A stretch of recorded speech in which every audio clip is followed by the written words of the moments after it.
అచ్చ తెలుగు విద్యార్థితో తెలుగు రాష్ట్రాల first rank నారాయణదే.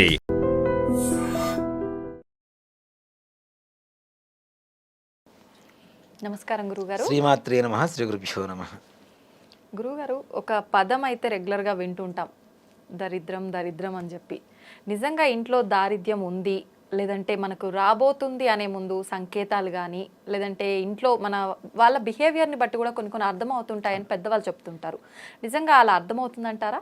అంటే ప్రపంచంలో ఒక్కొక్క జీవికి ఒక్కొక్క సెన్స్ ఇచ్చారు భగవంతుడు. అవును, సిక్స్త్ సెన్స్ ఇచ్చింది మనిషికి. నిజంగా మాట చెప్పాలంటే అవునవును, దానికైనా అతీంద్రమైనటువంటి శక్తులు ఉన్నాయి. కొన్ని జంతువులకు ఉంటాయి, ఇందాక మనం చెప్పుకున్నట్టుగా కుక్కలకి అట్లాంటి వాటికి ఉంటాయి. ఏది మంచి, ఏది చెడు, ఏది చేయాలి, ఏది చేయకూడదు, ఏం చేస్తే ఏమొస్తుంది అనేటువంటి ఒక విచక్షణ జ్ఞానం కలిగినటువంటి జీవి ప్రపంచంలో మానవ జీవి, మనిషి ఒక్కడే. దరిద్రం వస్తుందా రాదా, దరిద్రంతో బాధపడుతున్నామా లేదా, ఇవన్నీ ఏంటి అంటే మొట్టమొదటిగా స్వయంకృత అపరాధాలు, మనకు మనం చేసుకునేటువంటి తప్పులు. ముఖ్యంగా ఇప్పుడు శ్మశానంలో ఒక వ్యక్తి నివసిస్తూ ఉన్నాడు, వాడు కూడా ఆనందంగా ఉన్నాడు అంటే వాడు ఉండేటువంటి స్థలం కాదు, వాడికి ఉండేటువంటి ఆలోచన విధానం. కరెక్టే కదా. ఇప్పుడు 1000 కోట్ల రూపాయలు పెట్టి ఒక పెద్ద భవంతి కట్టించుకొని దాంట్లో ఉన్నవాడు అశాంతిగా ఉంటూ శ్మశానంలో ఉండేటువంటి కాటి కాపర మాత్రం ఆనందంగా ఉంటున్నాడు అంటే వాడు ఆలోచన విధానం అది. అంతే. ముఖ్యంగా మితం అమితం రెండూ ఉండాలి. ఆలోచన ఎక్కువగా ఆలోచించినా ప్రమాదమే, అసలు ఆలోచించకుండా వదిలేసినా ప్రమాదమే. ఇక్కడ ముఖ్యంగా మనకి దరిద్రం ఇంట్లో ఉంది అని చెప్పడానికి కారణాలు ముందు చెప్పుకునే దానికంటే దరిద్రం ఎలా వస్తుందనే చెప్పుకుందాం ముందు. మొట్టమొదటిగా ఇంట్లో చినిగిపోయిన వస్తువులు అంటే వస్త్రాలు ఉంటాయి, అవి తీసి దిండు గలీబులో పెట్టి కుట్టేసుకుంటాం, దాచిపెట్టేసుకుంటాం. ఇంట్లో స్టవ్ దగ్గర గిన్నెలు దించడానికి పెట్టుకుంటాం, ఇంట్లో తుడుచుకోవడానికి పెట్టుకుంటాం. ఇది ఒక పెద్ద దరిద్రం. మొట్టమొదటి దరిద్రం అక్కడే ప్రారంభం అవుతుంది. బూజు ఎక్కువగా పడుతూ ఉంటుంది చూడండి. అకారణంగా బూజు దులిపేసిన ఒక 10 రోజులకు మరలా బూజు వస్తుంది. ఇది కూడా దరిద్రం ఇంట్లో రాబోతుంది, ఎక్కువ నిలవబోతోంది అని చెప్పడానికి చిహ్నంగా మారుతూ ఉంటుంది. అలాగే పగిలిపోయిన అద్దాలు, అద్దం పగిలిపోయి ఉంటుంది నిట్ట నిలువుగా, దాంట్లోనే చూసుకుని బొట్టు పెట్టుకుంటూ ఉంటాడు. నువ్వు దాంట్లో చూసుకుంటే ఇద్దరుగా కనపడుతున్నావుగా, దాంట్లోనే దరిద్రం ఏర్పడుతూ ఉంటుంది.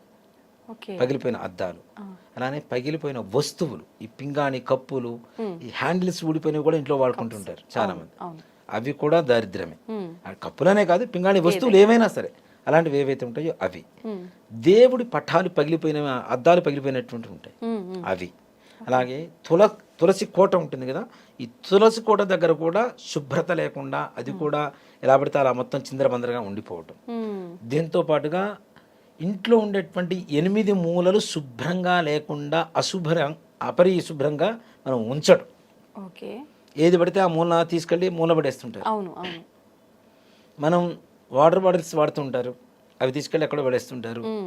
అలానే మొన్న వచ్చేవారు ఒక అతను చెప్పాడు, ఒక ఇంట్లోకి వెళ్ళానన్నయ్య, షెల్ఫ్ ఓపెన్ చేయగానే వాటర్ బాటిల్స్ తను తాగి పడేసినవి మొత్తం తన మీద వర్షంలాగా పడ్డాయిట. అంటే అవి కూడా బయటపడేంత బద్ధకం దరిద్రమే కదా. నిజమే. తాగిన బాటిల్ కూడా బయటపడేంత దరిద్రం అంటే అది బద్ధకమే. అంతే, ఆ బద్ధకమే పెద్ద దరిద్రం. ముఖ్యంగా పొద్దున్నే లేవటం, రాత్రి కూడా తొందరగా పడుకోలేకపోవటం.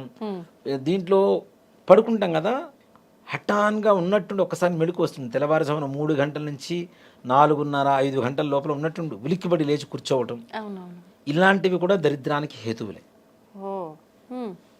నిజంగా అంటే వాడు కష్టపడటం లేదు అని చెప్పడానికి ఒక నిదర్శనం. నిజంగా కష్టపడే వాడికి నిద్రపోతే పొద్దున్న 6 వరకు నిద్ర మెళుకు రాదు కదా. అంటే వాడు బద్ధకంగా ఉన్నాడనే కదా దాని పరమార్థం కూడా. కాబట్టి అలా బద్ధకంగా ఉండటం. అలాగే ఇంట్లో పిల్లల్ని తిట్టడం, ఆ తిట్టడం కూడా చాలా దరిద్రమైనటువంటి తిట్లు తిడుతూ ఉంటారు.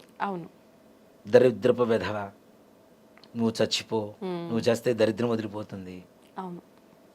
ఇక ఎలా అంటే వినటానికి కూడా జిగుప్స కలుగుతూ అసహ్యం కలుగుతూ మగవాళ్ళు కూడా బయట అంటే వాళ్ళు తిడుతూ ఉంటారు, ఇలాంటివి తిట్టొద్దు అని చెప్పి చెప్పి చెప్పి విసిగి వేసారిపోయి చివరికి ఈ దరిద్రం ఇంతే అని చెప్పి వాళ్ళు దరిద్రానికి ఫిక్స్ అయిపోయేంత స్థాయిలో తిట్టడం కూడా తిడుతుంటారు, ఆడవాళ్ళు కావచ్చు మగవాళ్ళు కావచ్చు ఇంట్లో. అలాగే దేవుడు గదిలో ఉండేటువంటి వస్తువులు శుభ్రపరచుకోకుండా అంతే దేవుడికి ప్రతిరోజు పూజ చేస్తూ కూర్చోవడం.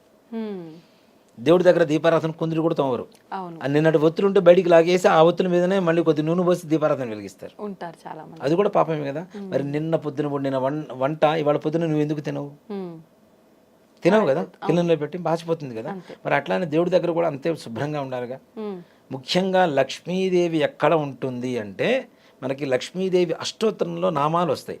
నామాల్లో శుచి నమః అని చెప్పి ఒక నామం వస్తుంది. శుచి అంటే ఏమిటి? శుభ్రత.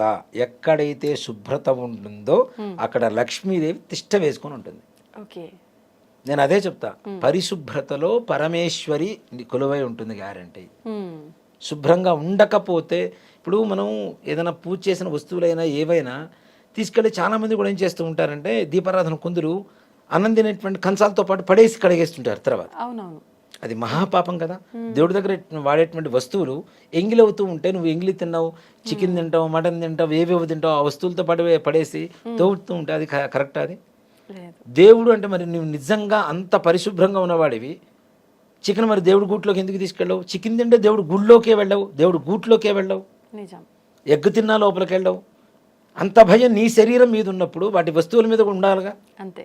కాబట్టి ఇలాంటి ఎక్కడైతే అపరిశుభ్రత ఉంటుందో, ఎక్కడైతే బూజు పడుతూ ఉంటుందో, ఎక్కడైతే ఆడవాళ్ళు పిల్లల్ని తిట్టడం కొట్టడం ఇట్లాంటివి ఎక్కువ జరుగుతూ ఉంటాయో, ఎక్కువ ఆడవాళ్ళు సంధ్యావేళలో దువ్వుకుంటూ ఆరు బయట కూర్చోవడం, గడప దగ్గర కూర్చోవడం, గడప మీద కూర్చొని మాట్లాడటం, అలానే గడప మీద కూర్చొని ఎవరన్నా తిట్టడం, పోట్లాడటం ఇట్లాంటివి ఏవైతే జరుగుతూ ఉంటాయో, ఆడవాళ్ళు నుదుటిన బొట్టు లేకుండా భర్తకి ఎప్పుడు కనబడతారో, చిరిగిన వస్త్రాలు వేసుకొని ఆడవాళ్ళు భార్య భర్తకి ఎప్పుడైతే కనబడుతుందో ఇవన్నీ కూడా దరిద్రానికి హేతువులే. ఓకే, ఇవన్నీ నిత్య జీవితంలో అందరూ చేస్తుంటారు, చేస్తున్నవి. మరి అన్నీ చేస్తూ దరిద్రం పోవట్లేదంటే ఎట్లా పోతుంది? అసలైన దరిద్రాలన్నీ నిజం కదా. నిజంగా ఇంట్లో లక్ష్మీదేవి బాగుండాలి, పొద్దున్నే స్నానం చేసిన తర్వాతనే స్టవ్ ముట్టుకో. అలా చేయరు కదా. రాత్రి వేసుకున్న నైటీ అంతే. ఇప్పుడు ప్రపంచంలో అనకూడదు కానీ ఎన్ని లక్షల రూపాయలు విలువ చేసేటువంటి పట్టు చీరలు కొన్నా అవన్నీ బీరువాలో మూలుగుతుంటాయి, కానీ ఒక 250 రూపాయలు 400 రూపాయలు 1000 రూపాయలు పెట్టుకున్న నైటీలు మాత్రం రోజు ధారణ చేస్తూ ఉంటాయి. అంతే. విరక్తి పుడుతుంటుంది. అది ఓ మాట చెప్పాను నిజం. అంటే నేను ఓ మాట చెప్తున్నానమ్మా, సంసారపరమైనటువంటి సంతోషాన్ని కానీ దాంపత్య జీవితాన్ని కానీ సరిగా అనుభవించలేకపోవడానికి కారణం కూడా ఈ నైటీలని చెప్తా. ఇవి సృష్టించిన వాడు ఎవడో కానీ ఇంతమంది జీవితాలను వినాశనం చేస్తున్నాడు. ఓకే, నిజంగానే. ఇప్పుడు మగవాళ్ళు ఇంటికి వచ్చేసరికి చక్కగా బొట్టు పెట్టుకొని పూలు పెట్టుకొని చీర కట్టుకొని భార్య ఎదురుగా వస్తే ఎంత ఆనందంగా ఉంటుంది. వాడు బయట నుంచి వాళ్ళ బాసు కష్టపెట్టింది, వాడు పడ్డ కష్టము అన్నీ 10 మైళ్ళు నడుచుకుంటూ వచ్చినటువంటి కష్టం కూడా మర్చిపోయేంత ఆనందం ఆడవాళ్ళ ముఖంలో మాత్రమే ఉంటుంది. ఆవిడే గృహలక్ష్మి. గృహలక్ష్మే సరిగా లేకపోతే గృహం ఎక్కడ ఉంటుంది? గృహంలో లక్ష్మీదేవి ఎక్కడ ఉంటుంది కదా. కాబట్టి ఇలాంటివి వాతావరణాలన్నీ కూడా మనం అవాయిడ్ చేస్తూ ఉండాలి తప్పనిసరిగా. మాటి మాటికి తిట్టడాలు కొట్టడాలు. స్నానం చేసిన తర్వాత మాత్రమే అగ్నిహోత్రుడు కదా, ఇందాకేం చెప్పాం మనం, దీపారాధన చేసేటప్పుడు అగ్ని ఎవరి చేతిలో ఉంటుంది? ఆడవాళ్ళ చేతిలో ఉంటుంది. ఇక్కడ దీపారాధన మగవాడు చేయాల్సింది హోమం కాబట్టి మగవాడు దీపారాధన చేయాలని చెప్తున్నాం. అలాగే అంత పవిత్రమైనటువంటి అగ్నిహోత్రుని స్నానం చేయకుండా ముట్టుకుంటే ప్రపంచంలో ఏదైనా దహింపదగినటువంటి శక్తి ఎవరికి ఉంది? ఒక అగ్నిదేవుడికి మాత్రమే ఉంది కదా. చివరికి మనం వెళ్ళేది కూడా అగ్నిదేవుడితోనే. అంత శక్తివంతమైనటువంటి అగ్నిదేవుణ్ణి అష్టదిక్పాలకుల్లో ప్రధానమైనటువంటి వాడు. ఆ ఎండ వేడి అగ్ని లేకపోతే మనం తినటానికి ఏమీ లేదు, ఒట్టి పచ్చికూరలు ఏమీ తినలేము. అన్నీ ఉన్నటువంటి అగ్నిదేవుడిని నువ్వు అపవిత్రం, పొద్దున్నే లేవగానే ఆయన అపవిత్రం చేస్తున్నావు. ఇంకోటి కూడా రాత్రిపూట గిన్నెలు మొత్తం ఆ షింక్లో పడేస్తారు తినేసి, పొద్దున్నే లేచి కడుగుతానని. పెద్ద దరిద్రం అక్కడి నుంచి స్టార్ట్ అవుతుంది. రాత్రి పడుకునే ముందే శుభ్రంగా మొత్తం కడుక్కొని పక్కన పెట్టేసుకొని అప్పుడు పోయి పడుకోవాలి ఆడవాళ్ళు. అది ఆడవాళ్ళు కావచ్చు, బ్యాచులర్స్ మగవాళ్ళు కావచ్చు. ఓకే. ఇవన్నీ కూడా బద్ధకానికి సంబంధించినవి నేను చదువుతున్నవన్నీ కూడా మొత్తం టోటల్గా అక్కడికే వస్తుంది, బద్ధకం దగ్గరికే వస్తుంది అంతే కదా. అవును. ఇవన్నీ ఎప్పుడైతే అవాయిడ్ చేయగలుగుతున్నామో, స్నానం చేసేంత ఓపిక లేకుండా ముందు పోయి స్టవ్ వెలిగించేసి కాఫీ పెట్టుకొని బెడ్ కాఫీ బ్రష్ కూడా చేసుకుండా బెడ్ కాఫీ ఇప్పుడు తాగుతున్నాము, అది కూడా బద్ధకమే. నీకు బద్ధకం పోవడం కోసం బెడ్ కాఫీ తాగుతున్నావు. కొంచెం హుషారుగా ఉండి స్నానం చేసి పోయి చక్కగా స్టవ్ వెలిగిస్తే ఎంత బాగుంటుంది. అందుకనే ఆడవాళ్ళు వంట చేసిన తర్వాత ఇంట్లో స్టవ్ మీద స్నానం చేసి చేయాలని అందుకనే చెప్తున్నా. దీంట్లో ఆరోగ్య సూత్రం కూడా ఉంది. రాత్రిపూట పడుకుంటారు, బెడ్ మీద ఉంటారు, భార్యాభర్తలు వేరే విధంగా ఉన్నప్పుడు ఏవైతే వీళ్ళ వంటి మీద ఉన్నటువంటి క్రిమి కీటకాలు ఏవైతే ఉంటాయో వీళ్ళు పోయి డైరెక్ట్ పొయ్యి వెలిగించడం ద్వారా దాని మీద వండేటువంటి వాటిల్లో కూడా ఈ క్రిమి కీటకాదుల ఇన్ఫెక్షన్ అవి లోపల పడిపోయి అవి తాగడం ద్వారా తినడం ద్వారా హెల్త్ ప్రాబ్లమ్స్ వస్తాయని ఒక సైన్స్ చెప్తోంది. కాబట్టి అందుకనే స్నానం చేయమని చెప్తున్నారు. అలా కాకుండా ఇప్పుడు ఆడవాడు వంట చేసిన తర్వాత 2 మెతుకులు అన్నం వండిన తర్వాత గ్యాస్ స్టవ్ కావచ్చు, కుంపటి కావచ్చు, కట్టెల పొయ్యి కావచ్చు, 2 మెతుకులు కొద్దిగా గిన్నె మీద నెయ్యి వేయండి. ఆ నెయ్యి వేసిన భాగంలోంచి కొద్దిగా 2 మెతుకులు తీసుకొని అగ్నిదేవుడికి ఇస్తే ఆ ఇంట్లో 1,00,000 మంది వచ్చినా అన్నానికి లోటు ఉండదని ఖచ్చితంగా చెప్తాను. అగ్నిదేవుడికి ఆహుతి ఇవ్వడం ద్వారా, అన్న ఆహుతి ఇవ్వడం ద్వారా ఆ ఇంట్లో కొన్ని కోట్ల మంది వచ్చినా సరే అన్నానికి లేదు అనేటువంటి శబ్దం లేకుండా అందరికీ అన్నపూర్ణాదేవి పరిపూర్ణమైనటువంటి అనుగ్రహం కలుగజేస్తుంది. అది ఒక పెద్ద యాగం. ఒక మాట చెప్పాలంటే నిత్యం ఒక యాగం చేసినట్టే ఆడవాళ్ళు. వంట అంటేనే యాగం. ఆ యాగంలో అన్నాన్ని గనక మనం హవిస్సు గనక అగ్నిదేవుడికి ఇవ్వగలిగితే తప్పనిసరిగా ఆ ఇంట్లో అన్నపూర్ణాదేవి, మహాలక్ష్మీదేవి తిష్ట వేసుకొని కూర్చొని ఉంటారు. ఏ రకమైనటువంటి దారిద్ర్యము అనేటువంటి మాట లేకుండా చేస్తుంది. ఓకే. అదే దానికి మనం నిత్య జీవితంలో చేసే ఈ చిన్న చిన్న పొరపాట్లను సరిదిద్దుకుంటే ఆటోమేటిక్గా శుభ్రత, మీరు అన్నట్టు తప్పనిసరిగా శుభ్రత ఉంటే చాలు. మహాలక్ష్మి శుచయ నమః, శుభ్రాయ నమః, అమ్మవారు అక్కడే ఉంటుంది అంతే. ఓకే, ధన్యవాదాలు గురుగారు. శ్రీమాత్రే నమః, శ్రీ గురుభ్యో నమః.